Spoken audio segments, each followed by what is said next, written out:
Now that the banana is connected to the wire, let's see if it works. Earlier today, I was making music with my synth while eating a banana, and I started thinking, I wonder what it feels like to make music with a banana. But is it even possible to make music with a banana?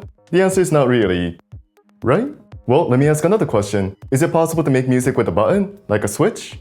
Well, if you look at this synth, these are all buttons. And if I press one of them, a note plays. The synth engine is notified that a certain button is pressed and plays the corresponding note. So yes, you can make music with a button. But what if instead of a button, it's a banana?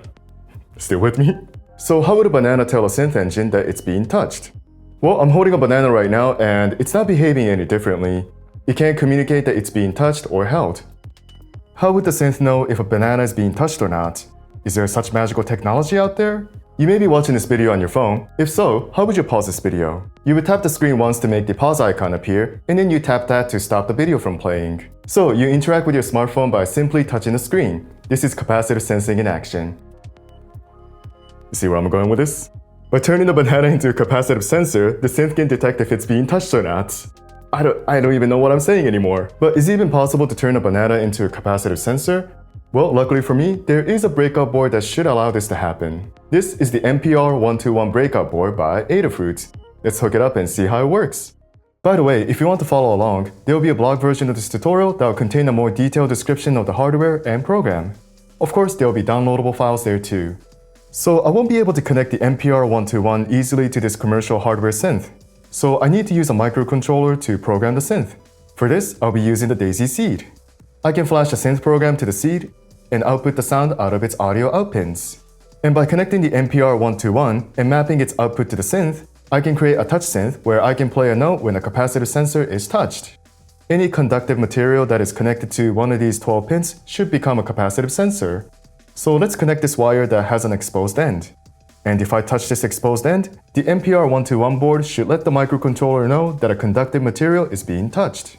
Adafruit provided a library with an example code that can be flashed to the seed for testing. Let's see if it works. Yes! And I can add more wires and test them out. Now that I have capacitive sensing working, let's put together a simple touch synth. For this project, I'll be using plug data as it's quick to set up and easy to program with any Daisy boards. Here's a simple patch with a tone that turns on or off depending if I press a button or not. Here it is in action after I flash that program to the seed. Cool, so now it's just a matter of using capacitive sensor instead of a button.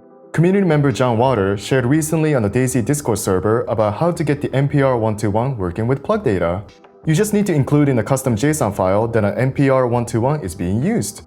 Now this receive object in plug data will output the touch state for pin 0. Notice the number after the word chan? That corresponds to the channel number on the NPR121.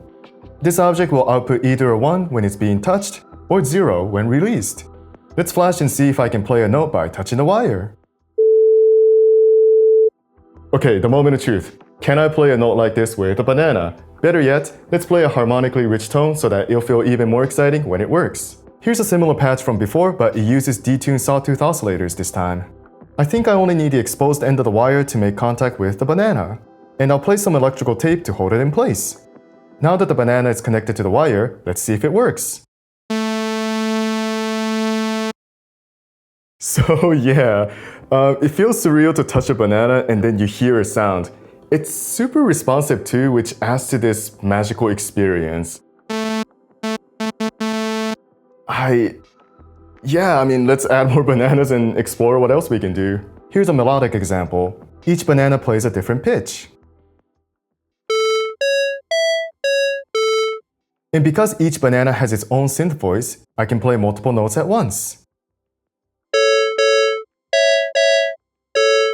Next up, banana bass. For this example, the synth is monophonic, so only one note can be played at a time. And that's intentional because you usually don't play multiple bass notes at once. Besides, I want to glide between the notes, which I can achieve by simply adding this line tilde object.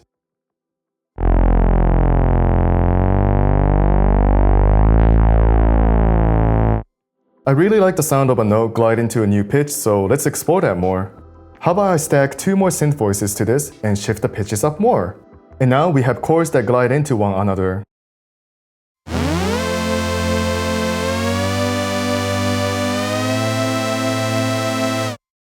Of course, I can keep adding more bananas.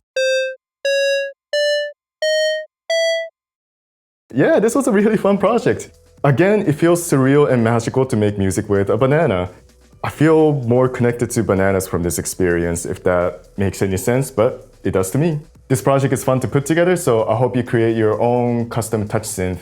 I'd love to check out all the wild materials that you end up choosing to make music with. Of course, you don't need to use something that'll make you feel hungry. Copper tape is a great material for making a touch synth.